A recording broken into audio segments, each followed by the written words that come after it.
দুপুরে কৃষি ও কৃষক কল্যাণ দপ্তরের অন্তর্গত গৌরনগর কৃষি মহকুমার উদ্যোগে চণ্ডীপুরের শ্রীরামপুর বিবেকানন্দ হলে আয়োজিত এসডিআরএফ প্রকল্পে কৃষকদের সরাসরি আর্থিক সহায়তা প্রদান অনুষ্ঠান এবং মহকুমা ভিত্তিক খারিফ অভিযান 2024-এর কার্যক্রম হয়। স্থানীয় কৃষকদের জন্য সময়মতো সহায়তা এবং সংস্থান নিশ্চিত করতে আজকের এই কর্মসূচি একটি উল্লেখযোগ্য পদক্ষেপ ছিল। Bureau report, vision TV.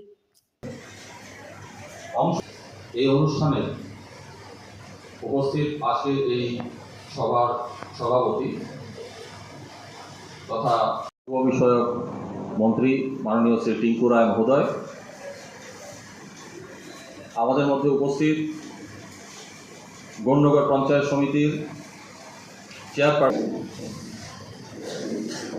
আমাদের এই মহকুমার বিশিষ্ট সমাজসেবী শ্রী সিদ্ধার্থ দত্ত মহোদয়, যারা অন্যান্য সমাজসেবীরা রয়েছেন, বিভিন্ন অংশের বিভিন্ন কাজী বন্ধুরা রয়েছেন এবং অন্যান্য যারা আজকে এখানে উপস্থিত হয়েছেন। আমাদের এখানে আপনারা জানেন যে মিথিলি একটা ভয়াবহ দুর্যোগ হয়েছিল, বৃষ্টিপাত হয়েছিল, জলের সমস্যা হয়েছিল হঠাৎ করে।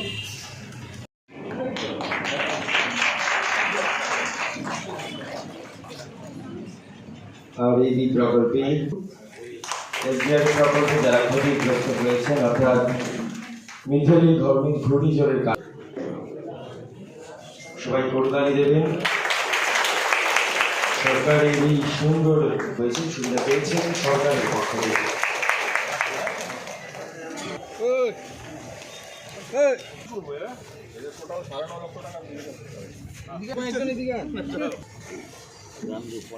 দাম কাটার মেশিন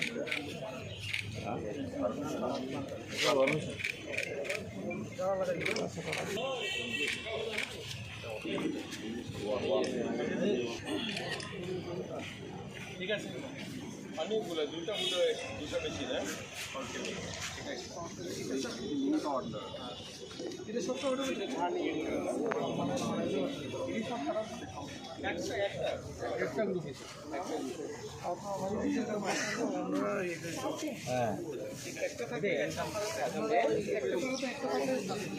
একটা পাড়াতে কতগুলো মেশিন দেখতে নেন, সবগুলো এটা তো এটা আছে, মেশিন আছে, এই ধান লাগানোর মেশিন, দুইটা পাওয়ার টিলার মেশিন। 2018 সালে পরিবর্তন যখন হয়, এই রাজ্যে নতুন সরকার আসে, তারপর থেকে একটা পরম্পরা শুরু হয় যে কৃষকদের পাশে দাঁড়ানো। আজকে যে টাকাটা দেবে সেই টাকাটা এই মহকুমায় হয়তো এটা শুনতে মনে হচ্ছে একটা বিরাট অ্যামাউন্ট, 2.5 কোটি টাকা, কিন্তু সেটাও খুব সীমিত। আমাদের কৃষকদের যে লোকসান হয়েছে, কৃষকদের যে ধান বা তাদের বিভিন্ন যে উৎপাদিত সামগ্রী নষ্ট হয়েছে, সেটার ক্ষতিপূরণ বলা যাবে না, সেটা বলা যেতে পারে যে তাদের পাশে দাঁড়ানো, তাদের এই দুঃসময়ে যারা এই চাষবাস করেন ওই গরিব মানুষগুলো, তাদের পাশে গিয়ে একটু দাঁড়ানো, সহানুভূতির হাতটা বাড়িয়ে দেওয়া তাদের সাথে। আজ আমাদের এই সরকার আসার পর থেকে অনেকগুলো পরিবর্তন এসছে। আমরা দেখেছি আমাদের এই রাজ্যে চাষি যারা চাষবাস করেন, তাদের একটা সময় এরকম ছিল যে চাষ করে কোনো লাভ হবে না, মানুষ মাঠ থেকে উঠে এসেছিল। কিন্তু এই সরকার আসার পর চাষিরা আবার মাঠমুখী হয়েছে, কারণ প্রথম যে কাজটা আমাদের রাজ্যের সবচেয়ে বেশি যে কাজটা হয় সেটা করে ধান চাষ।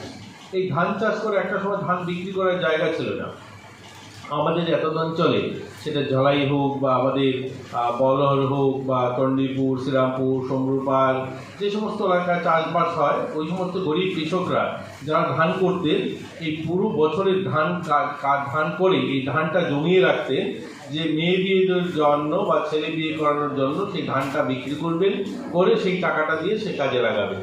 কিন্তু আমরা যেহেতু ধানমন্ডি, যদিও 1 লক্ষ টাকা ধান নিয়ে আসতেন, তাদেরকে 30,000 টাকা হাতে ধরিয়ে দিতেন, বলতেন বাকি টাকাটা পরে নেবে, বা আমি কোনো দোকানে বলে দিয়েছি, সোনা গয়নার দোকানে বলে দিয়েছি, সেখান থেকে জিনিস উঠিয়ে নিন। এইভাবে আমাদের রাজ্যের কৃষকরা শোষিত ছিল। এই সরকার আসার পর প্রথম সিদ্ধান্ত হয় যে ধান কেনা হবে, সরকারি মূল্যে তাদের কাছে ধান কেনা হবে। আজ কিন্তু সরকার ধান কিনছে, প্রতি বছর 40-50 হাজার মেট্রিক টন ধান আমাদের সরকার কিনছে। এই যে ধান কেনার মাধ্যমে গরিব কৃষক যারা, বিশেষ করে দক্ষিণ ত্রিপুরা বা সিপাহীজলা বা আমাদের গোমতী জেলাতে ধান চাষ যেখানে সবচেয়ে বেশি হয়, ওই সমস্ত কৃষকরা প্রতি বছর অনেকগুলো টাকা 40-50 হাজার টাকা থেকে 2-3 লাখ টাকা পর্যন্ত একজন কৃষক তাদের অ্যাকাউন্টে পৌঁছে যায়। আজ কিন্তু সেই কৃষকরা তারা নিজের পায়ে দাঁড়ানোর মতো একটা জায়গায় এসেছে। সেটা সরকার কেন করছে? যে ফসল যদি নষ্ট হয় বন্যায় বা তাহলে যদি খরাতে নষ্ট হয়, তারা যেন মাঠে আবার যেতে পারে, তাদের হাতে যেন একটু পয়সা আসে, তারা যেন আবার তাদের ক্ষেত কৃষি করতে পারে। এরকম মেশিনারি ব্যাংকগুলো এর জন্য দেওয়া হচ্ছে। আজ মেশিনারি ব্যাংক দেওয়া হচ্ছে, এই যে বললেন 80,000 টাকা সাবসিডিতে দেওয়া হচ্ছে। কেন দেওয়া হচ্ছে? যে ওই গরিব কৃষকটা 2.5 লক্ষ টাকা দিয়ে পাওয়ার টিলার কিনতে পারবেন না, তাকে সাবসিডি দিয়ে ওই পাওয়ার টিলার দেওয়া হচ্ছে। কিন্তু আমরা দেখি ওই সমস্ত পাওয়ার টিলার নিয়ে বাজারে অন্যত্রে বিক্রি করে দেওয়া হয়। সেইগুলো কেনাও বন্ধ করতে হবে। যখন আপনারা কেনা বন্ধ করবেন তখন সেটা বিক্রিও বন্ধ হবে। অর্থাৎ যাদেরকে দেওয়া হয় তারাই যেন সেটা ব্যবহার করে। আমরা দেখি তারা ব্যবহার করে না, সেগুলো নিয়ে বিক্রি করে দেয়। এটা বন্ধ হওয়া চাই। আর যারা টাকা পাবেন, যাদেরকে এই আর্থিক সাহায্য করা হচ্ছে, সেই ডিজাস্টারের জন্য যেগুলো লোকসান হয়েছে তার ক্ষতিপূরণ স্বরূপ আজকে আপনাদেরকে একটু সাহায্য করা হবে। সেটা আপনাদের ডিবিটির মাধ্যমে আপনাদের অ্যাকাউন্টে চলে যাবে। বাকি এখানে সাংকেতিক হয়তো 1-2 জনকে ওনারা ডেমো চেক দেবেন। আমি আশা করব আপনারা কৃষক যারা আছেন সত্যি অর্থে কৃষি কাজের জন্য আপনারা নিয়োজিত থাকবেন। সরকার কিন্তু প্রতিনিয়ত একটাই লক্ষ্য, প্রথম প্রায়োরিটি, যে কৃষকরা যেন স্বনির্ভর হতে পারে, তারা যেন আত্মনির্ভর হতে পারে, তাদের জীবনমান যেন উন্নয়ন হয়। কিন্তু কোথায় যেন আমরা কত চাষবাস হয়, আমরা চাষবাসের ধরনটাও একটু বদলাতে হবে। কমার্শিয়ালাইজ অর্থাৎ বাণিজ্যিকভাবে আমরা লাভ করতে পারি সেই ধরনের জন্য উৎপাদনে আমরা এগিয়ে আসি। আমাদের রাজ্যে দেখবেন কোনো কৃষক যার কাছে 2 বিঘে জমি রয়েছে, সে 16 প্রকারের চাষবাস করবে, অর্থাৎ শাকসবজি লাগাবে 16 প্রকারের। এটার কি হয়? সেটা কমার্শিয়ালাইজ উৎপাদন হয় না, বড় উৎপাদন হয় না। দেখবেন স্বাবলম্বনের মাধ্যমে সেলফ হেল্প গ্রুপগুলোকে সরকার প্রচুর টাকা দিচ্ছে। ওয়ান প্রোডাক্ট, আমরা যে একটা ডিস্ট্রিক্টে সিদ্ধান্ত করে নিই যে আমাদের এখানে 2000 সেলফ হেল্প গ্রুপ আছে যারা মরশুমে চাষ করবে, 2000